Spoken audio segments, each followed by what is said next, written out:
Dadako na po tayo sa Aklat ng Santiago. Sa mga sandaling ito, mga kapatid, isang talata lang po yung pag-uusapan natin. Pero yung isang talata po na yan ay pinakamahalaga sa sulat ni Santiago. At gusto niyang imulat yung kaisipan, kamalayan ng kanyang mga sinulatan sa kahalagahan ng pagiging matyagang Kristiyano. At may madadagdag na isang katangian ng matyagang Kristiyano sa isang talata na pupuntahan po natin ngayon. Antabayanan po natin yon at magsimula po tayo sa panalangin. Dakilang Diyos, kinikilala namin na ika'y banal, kailangang parangalan at pasakop kami sa iyong kapamahalaan, sa iyong kapangyarihan. Magpakumbaba kami sa iyong harap at kinikilala rin namin na ika'y makatarungan kung humatol. Salamat po sa iyo na siyang nagkakaloob ng karunungan sa amin sa pamamagitan po ng mga sulat ni Santiago, naway manalasa sa aming buhay ang katotohanan pong ito at magamit din po namin sa pang-araw-araw. Buksan niyo po ang aming isip, ang aming mga puso sa isang talata na pupuntahan po namin ngayon. Salamat po sa iyong Espiritu na siyang nagkakaloob ng kalinawan at kaunawaan sa iyong mga salita. Salamat din po sa mga kapatid na naririto sa pangalan po ng Panginoong Yesus. Amen. Basahin po natin ang Santiago, Kabanata 5, talata 12. Makibukas po kayo ng banal na kasulatan sa Santiago, Kabanata 5, talata 12. Sabi po ni Santiago, ngunit higit sa lahat, mga kapatid, huwag na kayong manunumpa. Huwag ninyong sabihing saksi ko ang langit o saksi ko ang lupa o saksi ko kung ano paman. Sapat nang sabihin ninyo, oo kung oo at hindi kung hindi. Upang hindi kayo hatulan ng Diyos. Ikaw ba ay may panata sa Diyos? Nagkaroon ka ba ng pangako sa Diyos? O kahit sa ibang mga tao? Meron ka bang panunumpa na nangyari sa yugto ng buhay mo? Sa mundo na ating ginagalawan, mga kapatid, kadalasan nangingibabaw yung mga panunumpa ng tao. Panunumpa na kung saan ito yung hudyat o yung ginagamit nilang pamamaraan para magtiwala o maniwala ang isang tao sa kanya na totoo yung kanyang sinasabi. Kung maalala niyo yung Lexman, mamatay man, o yung I swear by the moon and the sky and the star. Mga pangako yan na ginagamit ng tao na kung saan hindi talaga nagmumula dun sa kanilang kamalayan, kalooban na nagpaparangal sa Diyos na makapangyarihan sa lahat, na may kakayahan na humatol pagdating dun sa kainat na ng buhay ng tao. Alam ko po sa atin lahat, mga kapatid, nakapanumpa na tayo. Nangako na tayo. At kadalasan, yung mga pangakong iyon ay hindi natin natutupad. Sinabi ni Moises dun sa Bilang, Kabanata 30, talata 2, dun sa mga leader ng Israel, na kung sila ay magkakaroon ng panata o pangako kay Yahweh, ang Diyos na makapangyarihan ng Israel, kinakailangan nilang tuparin yung kanilang mga binitawang mga salita. Dahil kung hindi, mananagot sila kay Yahweh. At sa atin na mga taong namumuhay ngayon na kung saan, kung pagbabasihan natin yung mundo, hindi kilala yung salitang integridad at saka kredibilidad. Kaya nga, yung sinasabi ni Santiago dito, huwag kayong manunumpa, mga kapatid. May pagmamahal yung kanyang panawagan. Pero yung kanyang panawagan, meron itong babala kasi nga ang kasunod nito, pag hindi ito nasunod o nagawa o natupad, ay kahatulan ang naghihintay sa Diyos. Kaya ang pamagat po ng tatalakayin natin ngayon, mga kapatid, isang matapat na salita.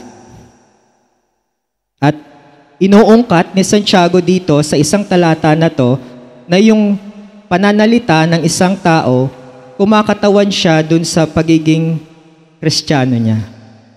Nakabatay yung kanyang pananampalataya sa Diyos na totoo at tunay kung yung kanyang mga sinasabi ay matapat, totoo, tunay, at hindi nagkukunwari. Hindi nagsisinungaling at hindi lang siya nagbibitaw ng mga salita na hindi niya iniisip o hindi niya tinutupad. Pero dahil sa kalikasan nga ng tao na pagiging makasalanan, mga kapatid, ako, bawat isa sa atin dito, ay bumagsak sa panawagan ni Santiago. Kaya nga mahalaga mga kapatid na maunawaan natin to kasi sabi nga natin kanina, kay Santiago, sa lahat ng kanyang 5 kabanatang sulat, ito yung sinabi niya na ngunit higit sa lahat. Sa dinami-dami ng mga pakiusap ni Santiago o yung pag-iikayat doon sa mga kapatiran, doon sa pagtitipon na kanyang sinulatan, sabi niya, ngunit higit sa lahat. Ibig sabihin, pinaka-importante to, pinakamahalaga to, na dapat makita sa inyong mga mananampalataya ni Kristo na matapat kayo sa inyong mga pananalita. Pag binasihan natin yung 5 kabanata, mga kapatid, may matatagpuan tayo dyan na mga talata patungkol dun sa pagkukulang ng mga tao dun sa kanyang sinulatan pagdating dun sa kanilang pananalita. Naalala niyo po yung kabanata 3, yung tungkol sa dila? Yung pagiging relihiyoso sa kabanata 1 na kung ikaw ay nag-aakalang relihiyoso pero hindi ka naman marunong magpigil ng iyong dila, walang kabuluhan ang pagiging relihiyoso mo. Matatagpuan po yan sa Kabanata 1, talata 26 ng Santiago. Kabanata 4, talata 11, hinamak ng isa sa mga nagkakatipon doon sa sinulatan ni Santiago, yung kapwa nila na kasama doon, na hinahatulan nila yung kanilang kapwa, nilalait nila at hindi nila iniibig, gaya ng turo ng Panginoong Yesus na mag-ibigan kayo sa bawat isa bilang magkakapatid. Lahat ng yan, mga kapatid, ay maitatali natin dun sa sinasabi ni Santiago sa Kabanata 5, talata 12, na sa pananalita pa lang, bagsak na tayong mga tao dahil sa ating pagiging makasalanan at padalos-dalos nating pagbibitaw ng mga salita. Sa mga anak pa lang, di ba, inutusan ni nanay, bumili ka ng ulam natin kasi malapit na yung magtatangalian. Yung manyana habit, mamaya gagawin ko yan, promise, cross my heart, hope to die. Dusukin mo man ng karayom yung mata ko, gagawin ko yan mamaya. Bagsak na agad tayo doon, mga kapatid. Sa mga mag-asawa na nagsumpaan sa pag-iibigan, sa harap ng Diyos, may mga panunumpa pong ginagawa. Hindi lang sa mag-asawang lalaki at babae, kundi sa harap ng Panginoong Hesukristo na till death do us part, for better, for worse, magkasama tayo. Pero ang nangyayari, kadalasan sa mga relasyon ng mga mag-asawa ngayon, wala pang 3 years, iwalay na tayo. Nakalimutan yung pangako, yung panunumpa nila sa isa't isa, hindi lang sa kanilang dalawa, kundi dun sa harap ng Diyos na makapangyarihan, na siyang lumikha at may hawak ng lahat. At di ba sa mga nagtapos, may mga oath-taking, may mga panunumpa na ginagawa sa Senado ngayon, may mga witness na kailangan buong katotohanan yung sasabihan mo o sa hukuman pagka may mga paglilitis. Kailangan ng panunumpa. Pero ano ba yung sinasabi ni Santiago po dito, mga kapatid, na panunumpa? Na kung mangangako kayo, huwag kayong manunumpa. Sabi niya sa kanyang mga kapatid na sinulatan. May panunumpa bang tama at may panunumpa bang mali? Yan po yung aalamin natin, mga kapatid. Kasi yung maling panunumpa, ito ay kasalanan sa Diyos. Kasalanan sa Diyos. Ang maling panunumpa ay nagdudulot ng kalapastanganan sa Diyos At ang maling panunumpa ay nagdudulot ng kahatulan ng Diyos. Doon iikot po yung isang talata na pag-uusapan po natin ngayon, mga kapatid.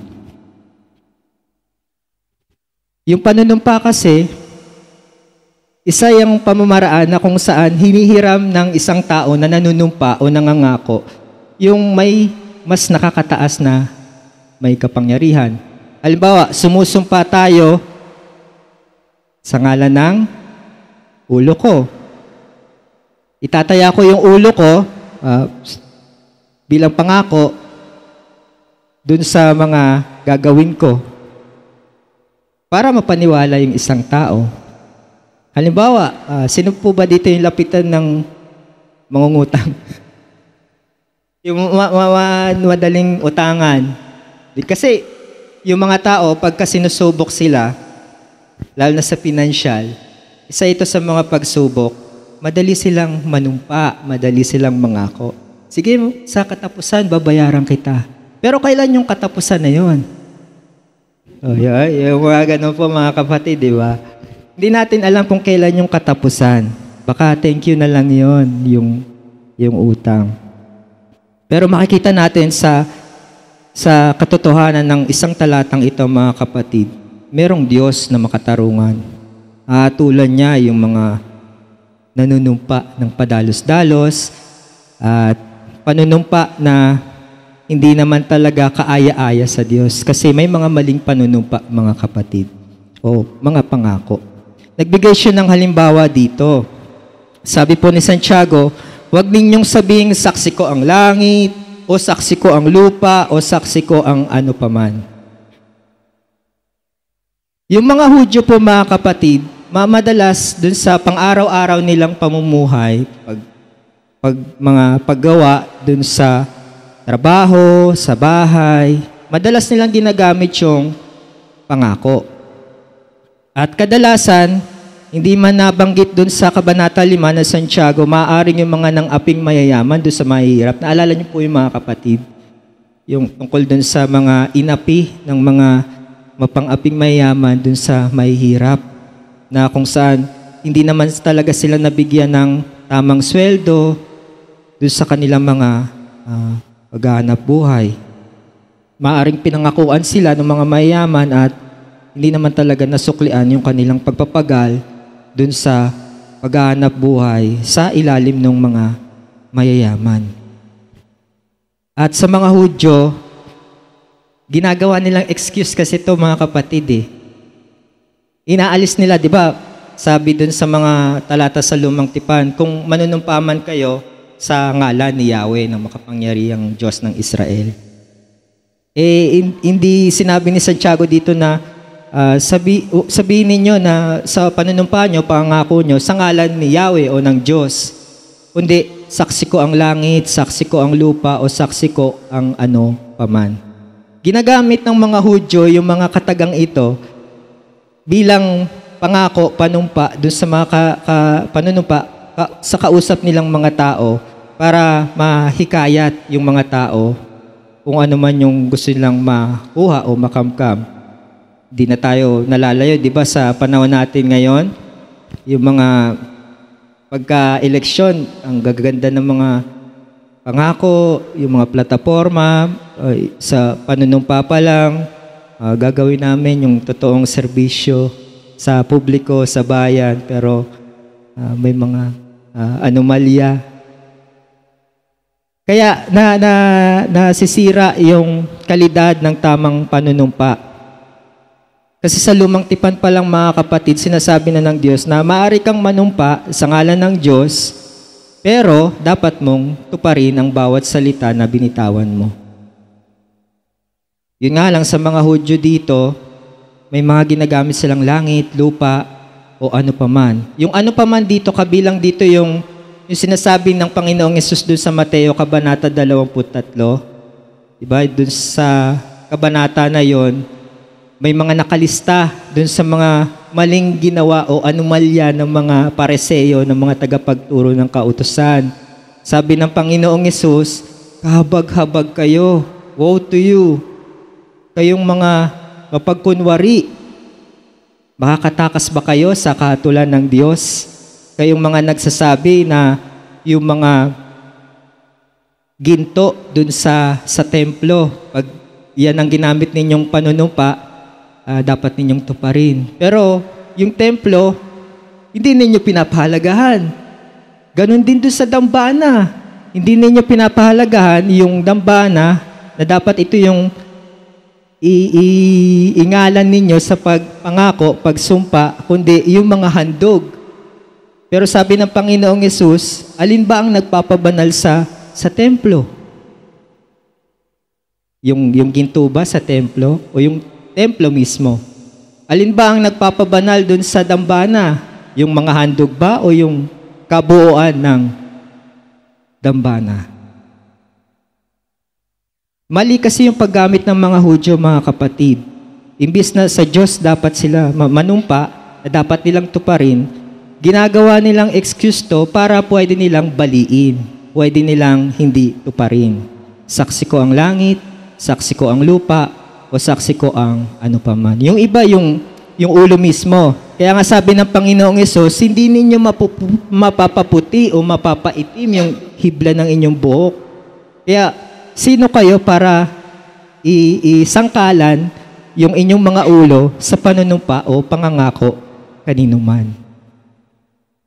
Puntahan po natin ang Mateo, Kabanata 5. Kung maalala po natin yung sermon sa bundok ng Panginoong Yesus, nagbigay siya ng mga halimbawa ng mga mapalad na makakapasok, makapagmamana ng kaharian ng Diyos, kaharian ng langit.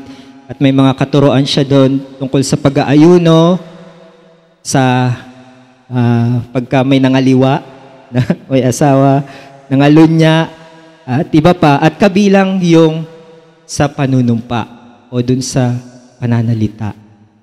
Puntahan po natin ng Mateo Kabanata 5, talata 33 hanggang 37.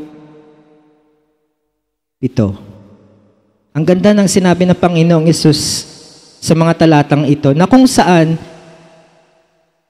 carbon copy ni Santiago. Maaaring dito niya kinuha yung binanggit niya dun sa Kabanata 5, talata 12 ng Santiago. Sabi ng Panginoong Yesus dito, mga kapatid, narinig din ninyong iniutos ng Diyos sa inyong mga ninuno, huwag kang susumpa ng walang katotohanan. Tama po ba, mga kapatid? Huwag kang susumpa ng walang katotohanan. Tama naman, di ba? Dapat katotohanan talaga yung isusumpa mo, tutuparin mo talaga yung binitaw mong salita. Sa halip, tuparin mo ang iyong sinumpaang panata sa Panginoon. Parang yung mga bilang, Kabanata 30, talata 2, di ba, mga kapatid? Ngunit, sinasabi ko sa inyo, sabi ng Panginoong Yesus, huwag na kayong manunumpa kapag kayo'y nangako o mangangako. Huwag ninyong sasabing, saksi ko ang langit sapagkat ito'y trono ng Diyos, o kaya'y saksi ko ang lupa sapagkat ito'y kanyang tuntungan. Huwag din ninyong sabing, saksi ko ang Jerusalem sapagkat ito'y lungsod ng dakilang hari. Huwag mo ring ipanumpa ang iyong ulo sapagkat ni isang buhok sa iyong ulo ay hindi mo kayang paputiin o paitimin. Huwag mo ring ipanumpa ang iyong ulo sapagkat ni isang buhok sa iyong ulo ay hindi mo kayang paputiin o paitimin. Sabihin mo na lang na oo kung oo at hindi kung hindi, sapagkat ang anumang sumpang idaragdag dito ay galing sa masama. Kaya sinasabi ni Santiago, kung manunumpa kayo, huwag nyo nang sabihin yung langit o yung lupa o kung ano pa man. Kasi lahat ng yan, mga kapatid, sino pong nagmamay-ari niyan? Langit, trono ng Diyos, lupa, tuntungan ng mga paan ng Diyos, ng Panginoon. Maski yung mga ibla ng buhok natin, sino nakakaalam kung ilan ang puti dyan at ilan yung itim? Diyos lang ang nakakaalam. Diyos lang ang lumikha niyan. Kaya pag ginamit natin, mga kapatid, sa panunumpa, yung halimbawa, yung langit, lupa, Jerusalem na lungsod ng dakilang hari, kumakatawan sa Diyos. At kapag ipinanumpa natin sa ngalan ng mga katagang iyon, yun po ay maling panunumpa. Dahil nagdudulot yun ng kalapastanganan sa Diyos. Siya ang may namamahala ng lahat. May kapangyarihan na lumikha ng lahat. Wala tayong karapatan na ipanumpa yun kasi tayo'y mga nilikha lamang at isa pang makasalanan. Kaya kung dapat mong sabihing oo, sapat na yung oo. Kung hindi naman, sapat na yung hindi.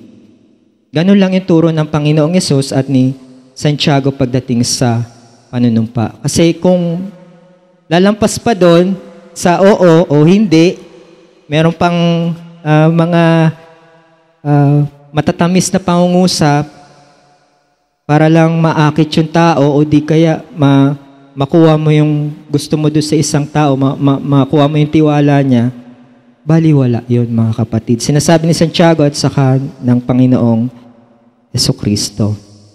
Pag sinabing kalapastangan sa Diyos mga kapatid, yung panalait sa Diyos, o di kaya hindi mo kinikilala na ang Diyos ang makapangyarihan sa lahat. O di kaya hindi mo pinaparangalan yung pangalan na banal ng Diyos.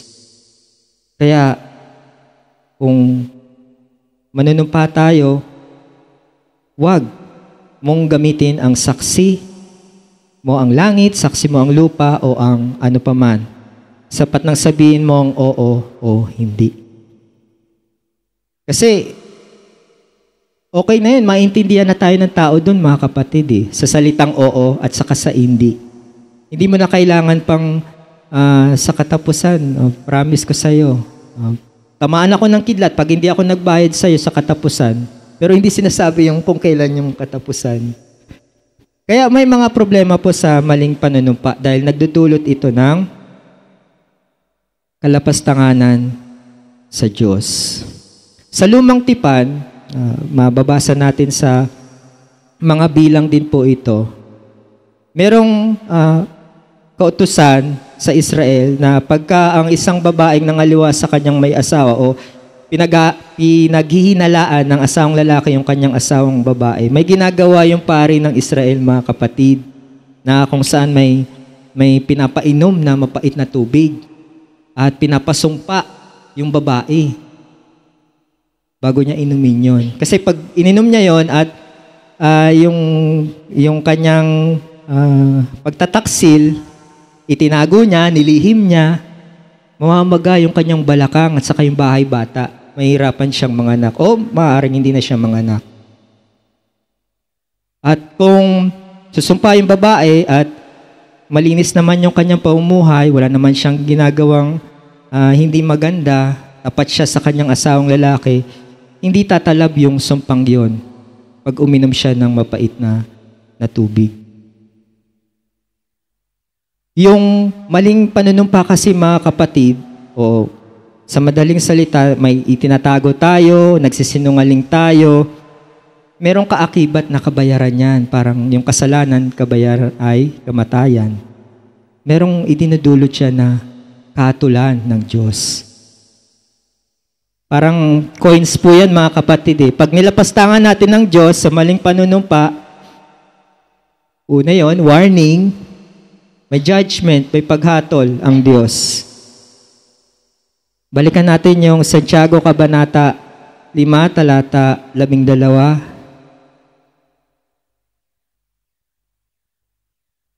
Sabi po dito mga kapatid, sapat nang sabihin ninyo oo kung oo at hindi kung hindi, upang hindi kayo hatulan ng Diyos. May paghatol na nakalaan doon sa mga taong manunumpa ng ganito, saksi ko ang langit, saksi ko ang lupa, saksi ko ang ano paman, na para bang hindi pinaparangalan ang Diyos, minamaliit ang Diyos. At dahil doon, inaagawan nila ang Diyos sa pagiging tagapaghatol.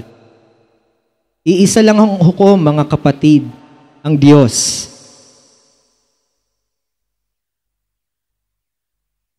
Kung maalala ninyo sa talata 9 ng Santiago Kabanata 5, sinabi rin ni Santiago, mga kapatid, huwag na kayong magsisihan sa isa't isa upang hindi kayo hatulan ng Diyos sapagkat malapit nang dumating ang hukom. Ito yung pagkakaugnay ng mga talata, mga kapatid, na ginamit ni Santiago para sabihin na iisa lang ang hukom, iisa lang ang tagapaghatol, ang Diyos na makapangyarihan sa lahat, na siyang lumikha ng lahat, nakakasaklaw, nakakasakop ng lahat. Wala tayong karapatan para manumpa kung tayo ay mangangako. Ang karapatan lang natin ay magsabi ng oo at hindi. Kasi yun yung turo ni Santiago at ng Panginoong Yesus. Dahil kung hindi, merong kahatulan na magbumula sa Diyos na tagapaghatol at makatarungan siya kung umatol. Dahil kung halimbawa ang isang nanumpa o nangako ay hindi tinupad yung kanyang binitawang salita, makakalaban niya ang Panginoong Yesus na siyang punong hukom o dakilang tagapaghatol. Kaya sinasabi ng talata, mga kapatid, isa lang dapat na maging matapat tayo sa lahat ng ating mga sinasabi. Kasi kung hindi, matutulad tayo doon sa mga bulaang tagapagturo na sinasabi ni Pedro. Basahin po natin na ang 2 Pedro, Kabanata 1, talata 2 Pedro, Kabanata 2, talata 1 hanggang 3.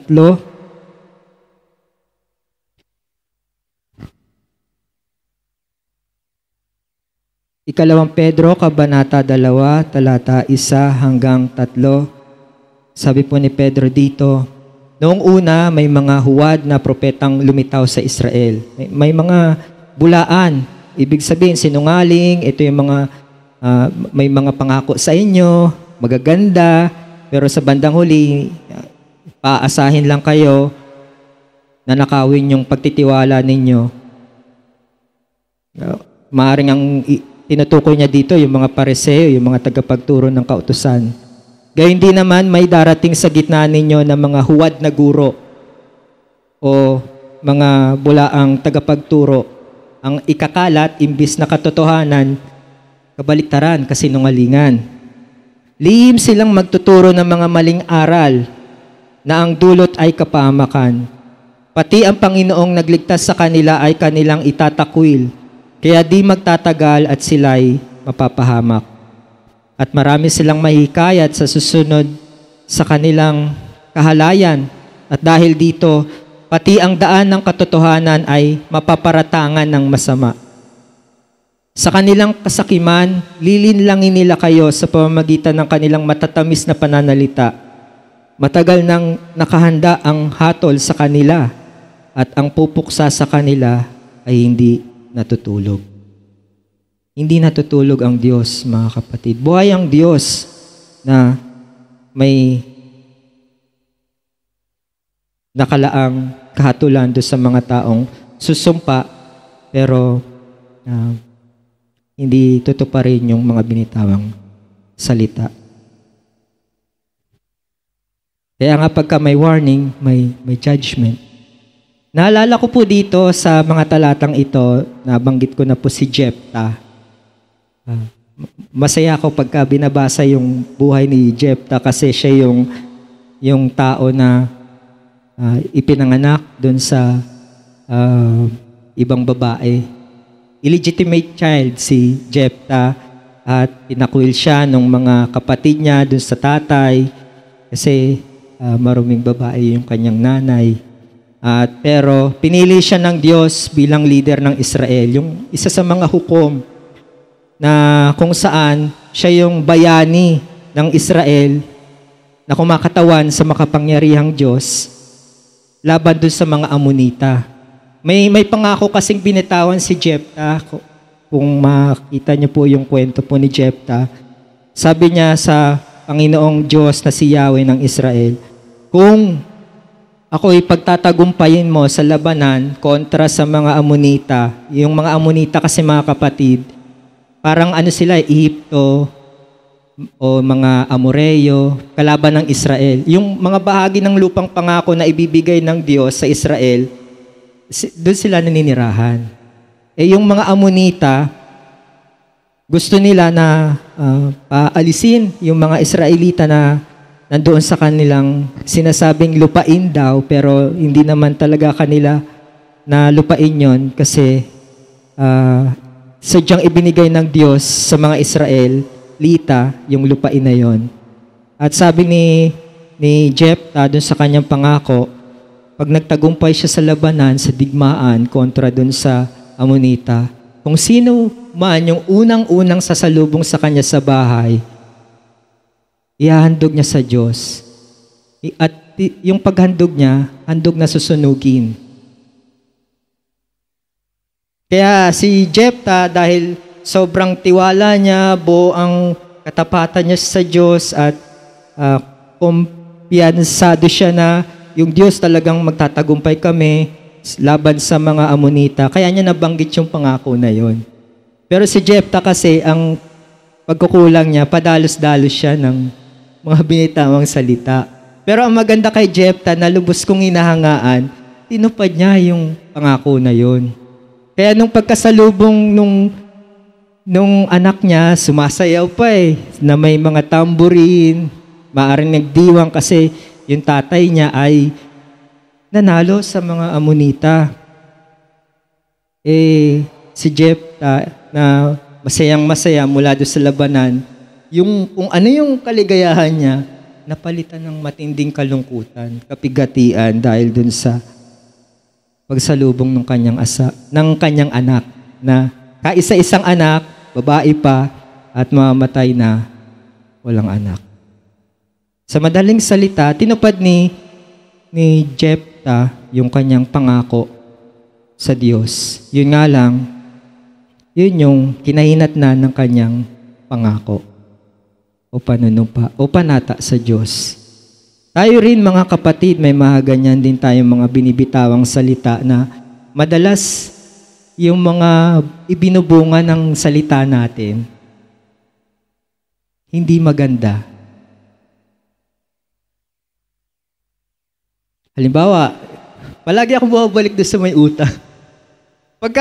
Pagpabalik-balik yung may utang, di ba? Tapos nakautang na, nangako, tapos babali uli o utang uli. Mahirapan yung tao na kung saan magtitiwala pa ba sa iyo yun? Nakautang na sa iyo tapos hindi pa nakabayad. Isa na rin yun sa maaring maling o masamang ibinubunga nung pangako mo na hindi mo naman tinutupad. Kaya tinuturuan tayo ng salita ng Diyos ngayon kay Santiago sa Panginoong Yesus na kinakailangan talaga mga kapatid, kahit na padalos-dalos tayo kung magsalita o bumabagsak tayo sa ating mga dila, maalala natin ang isang talata na to na lubos na pinapahalagaan ni Santiago. Ano mang mga sinasabi natin, sinasabi kasi ni Santiago dito na kung itong mundo na to, na mga tao dito, namumuhay sa kasinungalingan, mag-iba kayo. Nasa Diyos kayo mamuhay kayo sa katotohanan. Hanggat maaari. Kasi ano naman to yung proseso, yung pagbabago sa ating buhay at ang Espiritu Santo ang kumikilos para maayos maging yung ating pananalita, yung ating mga pagkilos. Kaya sabi ni Santiago, maging matapat kayo sa inyong salita kung sinasabi ninyo o isinisigaw ninyo na kayo ay mga mananampalataya ng Panginoong Hesukristo. Maaring mga ako tayo mga kapatid o maaari tayong manumpa pero hanggang oo o hindi lang. Hindi na yung katulad ng mga ginagamit nating mga kataga na nabanggit kanina o yung mga binabanggit ng mga Hudyo. Meron pa nga yung ginaganito yung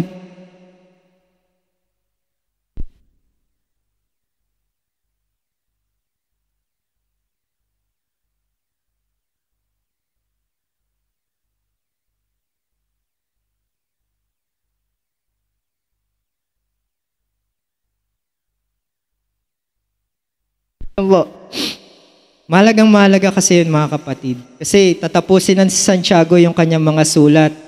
Maaring pagdating dun sa usaping pananalita, ito na yung huli. Kaya sinabi niya na higit sa lahat, mga kapatid, crucial moment to, kumbaga sa basketball, free throw, kailangan mong i-shoot. Dahil kung hindi, babagsak tayo. Kasalanan ang maling panunumpa, mga kapatid. Sabi ni Santiago, maging matapat kayo. Kung matyaga kayong Kristiyano, isa sa mga katangian ng matyagang Kristiyano, matapat. Hindi lang sa lahat ng aspeto sa buhay, maging dun sa pananalita. Gaya nga ng sinabi ng Panginoong Hesus, kung ano yung lumalabas sa bibig, ito'y nagmumula sa kaibuturan ng kanyang puso. Yun yung nagpaparumi sa kanya. Kung mas masama yung nilalaman ng kanyang puso, lalabas at lalabas sa kanyang pananalita. Pero kung malinis, puro katotohanan mula sa Diyos, maganda ang ilalabas ng kanyang mga salita. Kaya mga kapatid, merong kapahamakan na idinudulot ang maling panunumpa, kahatulan mula sa Diyos, at kung maling panunumpa rin ang ginagamit natin, maaaring malapastanganan. Hindi. Siguradong malalapastanganan natin ang banal na Diyos. Kaya sa lahat ng ating mga sinasabi, mga kapatid, hindi ako perpekto, nagkakamali din sa mga sinasabi, may mga binitawan ding mga pangako, panunumpa na sa biyaya ng Diyos, inaayos, binabago. At alam ko rin na maaaring kayo din. Kaya kung ano man yung mga sasabihin natin, kailangan makapagparangal sa Diyos, at kung makapagpaparangal naman sa Diyos, baliktad, hindi kahatulan mula sa Diyos yung tatanggapin natin, kundi gantimpala naman at biyaya mula sa Diyos. Salamat po sa pakikinig, mga kapatid. Yun yung isang talata naway nangusap sa atin yung mga salitang pinuntahan natin, mga maikli lang na mga salita ng Diyos, pero paalala sa atin kasi maaring tayo sa pamilya natin, nagkulang tayo sa ganitong pananalita, sa asawa natin, o sa school, sa trabaho, maaring mga white lies na sinasabi sa mga amo natin o sa mga employer natin para makuha lang natin yung tiwala nila. Yung binibilog lang natin yung ulo niya para lang makuha yung gusto natin sa kanya.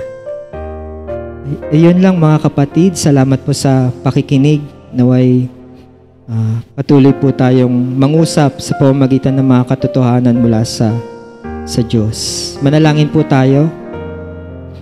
Dakilang Diyos, salamat po sa iyong salita, totoo at tunay ang lahat ng ito, at naway kaming mga naglalayo na sumunod sa kalooban po ninyo, pasakop kami sa aspeto ng pagsasalita na angkop sa mga nakikinig, sa mga kapatiran po namin, sa kapwa po namin, at maging yung mga makapagpaparangal po sa iyo. Naway mapakinabangan ng iba yung mga sasabihin po namin at hindi makapagdulot sa kanila ng kapahamakan o ng kamalian sa kanila. Tulungan niyo po kami, Panginoong Hesus, na sa aming mga sasabihin, sapat na ang oo, o kung hindi, hanggang doon lang.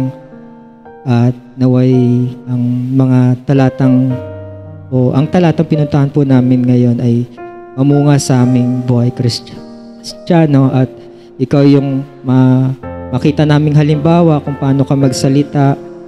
Lahat ng sinasabi mo ay totoo. Ganon din kami, Panginoong Hesus, dahil alam niyo naman po na gusto naming sumunod sa iyo. At hindi lamang para patunayan sa harap ng tao ang aming pananampalataya sa iyo, kundi maski kami sa aming mga sarili, kumbinsi kami talagang sumusunod sa iyo. Salamat po, O Diyos. Aming samad dalangin sa pangalan po ng Panginoong Hesus. Amen.